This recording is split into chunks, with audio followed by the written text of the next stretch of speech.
Dr. Ranjana Madam for her inaugural talk. And Dr. Ann Ranjana Madam has over 3 decades of experience with defense R&D in various spheres and spectrums. During her outstanding career, she contributed to various technology segments for implementation in various projects. She graduated in physics from Delhi University and postgraduate in CSC from DAVV Indore. She holds a doctorate in computer science in the field of formal verification of mission critical software. Presently, she is heading the Corporate Directorate of Futuristic Technology Management (DFTM), which is chartered to focus on translational research for developing the crucial and futuristic technologies in identified research domain. Under her guidance, DFTM undertakes the major activities to plan, implement, and manage the directed research collaboratively. Prior to present assignment, she has spearheaded the Corporate Directorate of System and Technology Analyst (DSTA) since its inception in 2019 and worked on identifying the new futuristic technologies for various defense and related applications. She has also ensured important system analysis studies using modern scientific techniques technology foresight of DRDO, incorporating 1295 tasks under 75 tech priority areas have been publicly released, all because of her untiring efforts. Dr. Ann Ranjana Madam started her career with DRDO in 1992 at NSTL Visakhapatnam. So during her decade-long experience at NSTL, she worked on multiple naval systems. Dr. Ann Ranjana is an authority in the field of software and standards. She has been instrumental in developing the DRDO standard for software development as a co-author. She has co-authored the DRDO software repository management policy. She is instrumental in establishing system analysis framework and implementation of software policies and DSSD across DRDO. During COVID-19 pandemic, she seamlessly coordinated with all the laboratories of DRDO for realizing the COVID combat technologies and coordinating with various ministries for disseminating the bidirectional information for quick action. She is the life member of many technical societies and think tanks and is a well-acknowledged speaker in all technology and strategic forums. She is an avid reader and has authored many articles sharing her scientific temper. She has ensured that Insight Bulletin magazine is printed and calculated on bi-monthly basis across DRDO, which is on articles of interest on advanced defense technology, which provides global technology on evolving warfare. So, Madam has received many awards like Path-Breaking Technology Group Award for being a team member of successful Agni 3 flight test for the year of 2017, Laboratory Technology Day Award in 2008, Group Leader of Laboratory Technology Group Award for the year 2013, World Congress on Disaster Management Award for the year 2021 for her contribution in the pioneering and scalable initiative in ecosystem management for her outstanding effort during COVID-19 pandemic. She has also received the DRDO Award Best Techno Managerial Services, and she also has a lot of membership like ASCI, INSA, RM, CSI, ISSC, CLAWS, IDSA, and MF. So with this, I want to invite Ranjana Madam for her inaugural talk. Please, ma'am.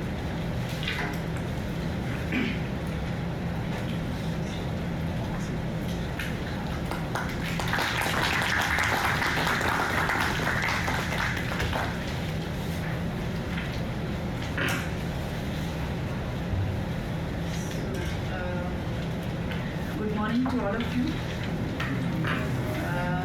Dr. Anish Mukherjee, Mr.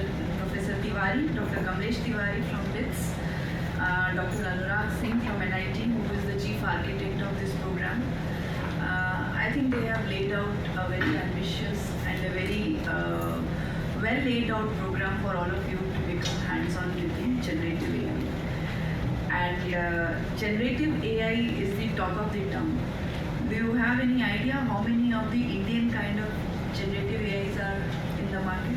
You are all knowing ChatGPT, you are knowing Gemini, you may be knowing some on the, maybe the graphics-based AIs which are there.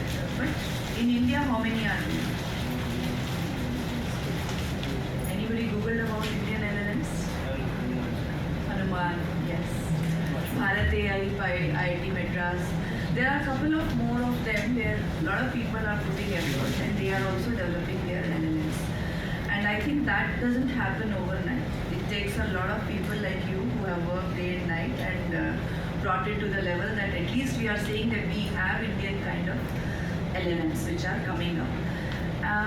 Very interestingly, generative AI, how did we miss this first again?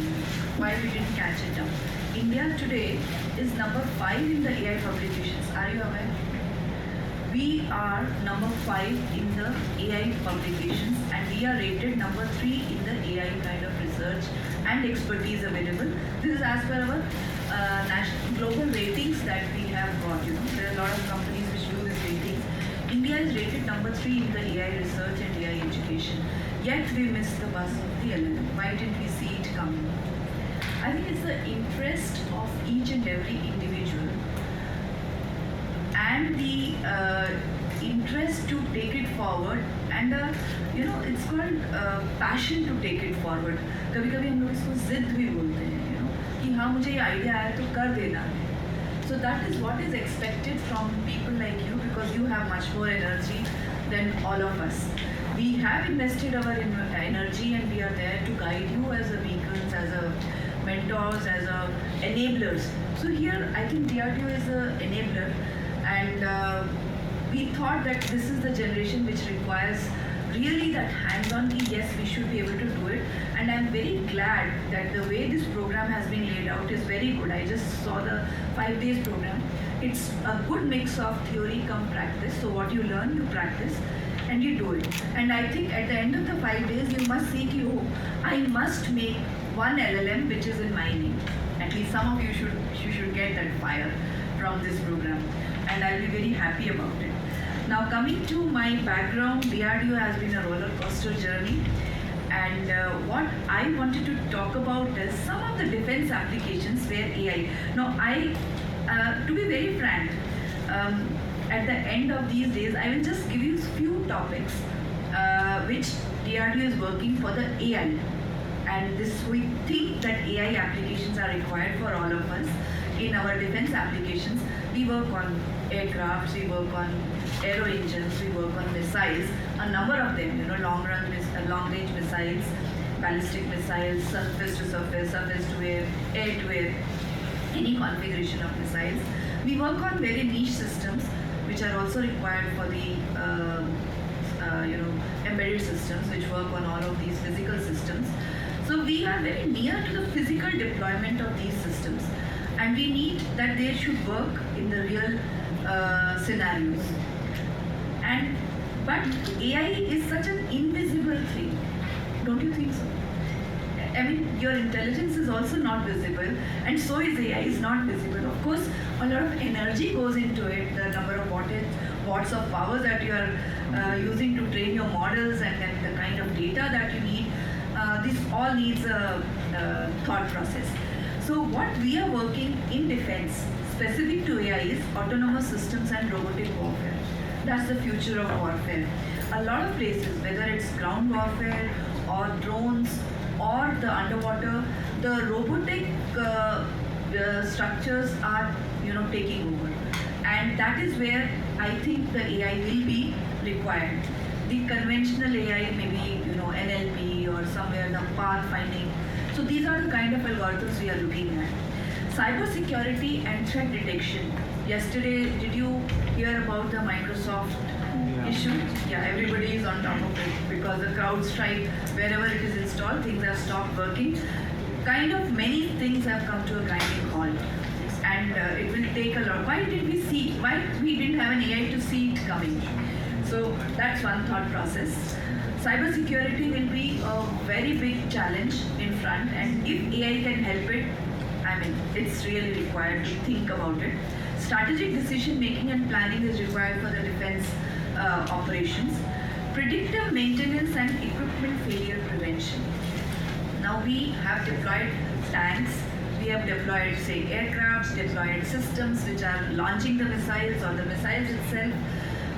There are a lot of kind of vehicles also which are configured vehicles like wheeled armored platforms, anti-mine systems and all. These fail sometimes, and the failure of this system is very dangerous to the soldier behind it. So the predictive maintenance and equipment failure prevention is one field that we are thinking that AI can be applied to. Multi-sensor data fusion in the battlefield. Now today battlefield is consisting of radars, your sonars, your communication, your entire visuals, IR cameras or SAR cameras or your hyperspectral, multispectral, any kind of sensor. There are some thousands of sensors deployed. Making sense of the entire gamut of sensors and seeing that, taking a decision which is the right weapon to actually counter it or what decision to take. Multi-sensor data fusion is one more area where AI is going to play a very major role, and that's where we are looking at the applications of AI. We also have the training and simulation of very obvious use, I think, where the AI can be very useful. Logistics and supply chain management is a very important factor. And the group captain Pandey, who has come with me, he's a logistics officer and he knows how logistics is difficult in a war scenario. Or in the normal thing also to keep the weapons and systems working, it's a logistics challenge. So in the war scenario, you can understand how much of AI can help in logistics. Electronic warfare and radio spectrum management. This is where AI can really help. NLP and information extraction is quite an old topic, but yet in defense, this will be of very use in the defense deployments. Cognitive and adaptive defense systems. Now this is the highest end of thing, that you change the even structure of the weapon that you're working, you become from drone to a underwater weapon, AI will change. So this is the kind of adaptive systems that we are looking at in the future of warfare. These are some of the application areas of AI. Now, where does generative AI fit in? Who is going to think about it? I think the people who are experts of generative AI and people who are designing these applications will have to marry the two, bring out some ideas, and that's where the innovation will come into picture. Can I understand, sometimes, we overuse the word innovation. How does innovation come into the picture? If you know a lot, if you really work a lot, and you are on top of every single thing that you are working, suppose you today 5 years you become an expert of generative AI, new ideas will start germinating then. It will not come in without the baseline information. And that's what I want to tell every student. It's a lot and lot of hard work before you can reach an innovative solution or an innovation to your name, or a kind of a new paper if you have to write. You must know a lot, and it's an arduous journey which I think you should never fear to walk. I think throughout our work profiles, we never fear whatever comes our way, we take it up. And that's where you learn so much that it becomes very easy for you, that any challenge is doable. That will come if you do so much work, so much hard work everywhere. There is no shortcut. For all these things, there is no shortcut. The people who have developed LLMs, people who have deployed HPCs and then use the algorithms and then parallelize the code, I'm sure they are working 16 hours a day. And then comes a stable state, an active state, where your mind works more than your time. And your ideas you can deploy in shorter time. But that stable state, that we call it a state of equilibrium. in that case, but that initial hard work each one of them will have to put to reach that equilibrium where you will be able to utilize your knowledge, your experience, the kind of infrastructure that is there in a very quick form to do very good innovations and the application solutions. This is what I think the workshops like this actually form the baseline for all of you. Now coming to some of the things, few caveats. Your LLM is as good as the data it is fed. Number one. So you have to be more worried about the data or the tokens, the trillion parameters that they talk about, the tokens with which it is trained. And today morning my news feed said that, oh, please don't trust LLM because it doesn't know 11.18 is greater than 11.10 or not. That your brain still has to work. So you must strike a balance where your brain is more important and where these LLMs or generative AIs are very important. And how many of you are using these LLMs? How happy you are with the outputs? Quite good. Not quite good. So if at your level, and at my level also, I feel it's very trivial information that I'm getting. The real information that I need, where I have to apply mind, I still have to apply mind. So not to worry that jobs are going anywhere. So that debate is rested. A lot of people debated the jobs will go and all. I don't think so. Any LLM is very soon going to replace the things. I mean, it gives quite a decent output in many of the questions if the prompts are very well written, and that's why somewhere there is a lot of application in making chat bots in generative AI. And those chat bots, because they're simple queries that when is my flight or when is my thing not delivered, so those kind of Q&As, if we go train with LLMs, it is giving decent output, but that's again still being researched to reach a stable equilibrium. But it's a very good start. The annual general intelligence which we were talking, it's a path to that, but I can't say it's 5 years or 10 years down the line. But the kind of data, the trustworthiness of the AI, the parallel research which is going on is the trustworthiness of these outcomes is another field of research which is going on very, very importantly. And in case of defense, I did give you certain topics that where we are looking at in the AI applications. What becomes very important is in the field, you can't be misguided. And me being from the embedded software development and its validation background, every single variable, every single 1 and 0 of the binary file that we load is to be validated, predictable, 100% predictable. Whereas your AI, the predictability, the trustworthiness becomes the most important part of the defense deployments, because you can't misguide a soldier in the war scenario. You can't afford to take a wrong decision. And for that, I think we need to go 2-3 steps back. I don't know that your GANs or ANNs or KNNs or which one actually passes this game of trustworthiness, and those only will be the most deployed models. And this is where we will have to be very careful about the algorithms for the specific applications, and beyond that the data. How much data you can trust, how much of data, because it's garbage in, garbage out.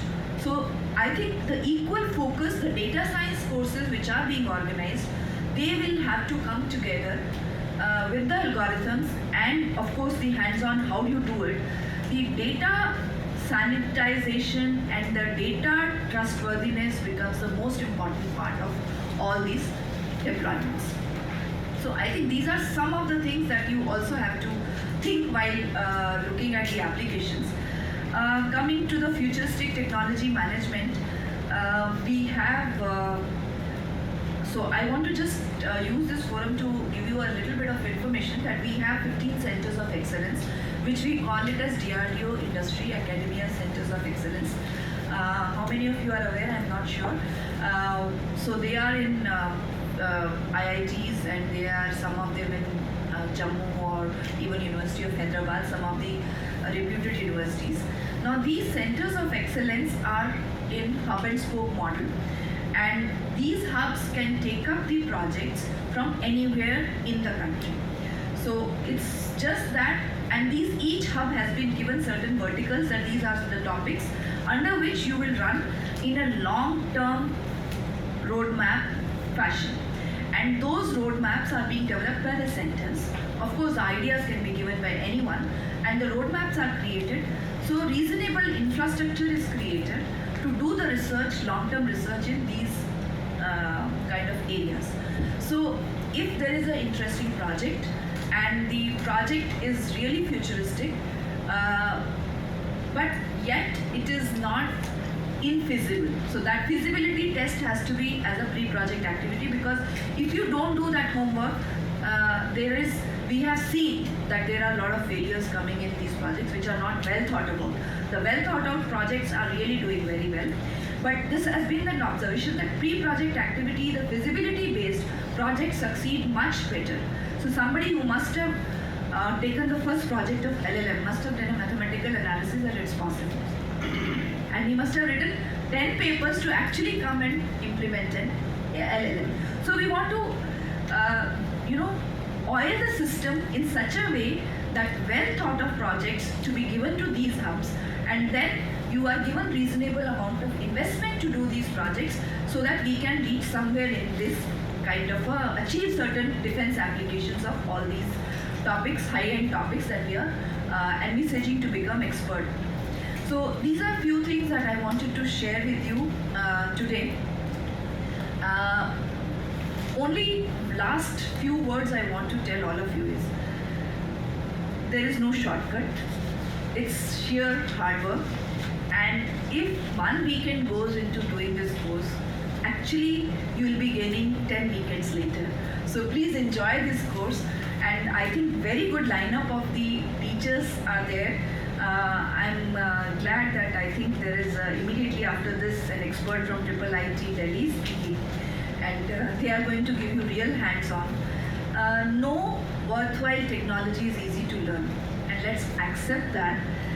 But at this age, it may be much easier. So for us, maybe we may find it difficult, but I am sure you guys are going to find it interesting, and you will be able to assimilate this topic, I think, which is worth learning. All the best. Enjoy these 5 days, and I'm sure you will do well in your future. Thank you.